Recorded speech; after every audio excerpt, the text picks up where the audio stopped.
Ассаламу алейкум, армысыздар ағайын. Алдарыңызда шипагер Жұмадан Жарқынбекұлы. Өздеріңізге табиғи шөп дәрілерден дайындалған бір рецепті таныстырғым келіп отыр. Бұл бізде ем қабылдаған науқастың бізге тапсырысы.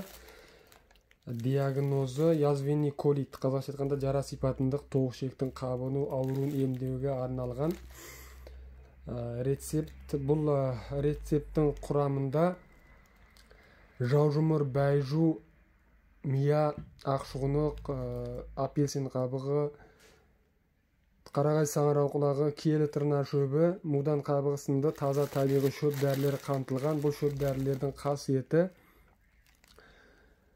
іштегі ыстықты айдап уытты қайтару, ылғалдылықты кетіріп, тосылуды тарқату сынды қасиетіне негізделе отырып, жоғарыда аталған язвенный колит ауруын емдеуге үлкен көмектеседі, Құда қаласа.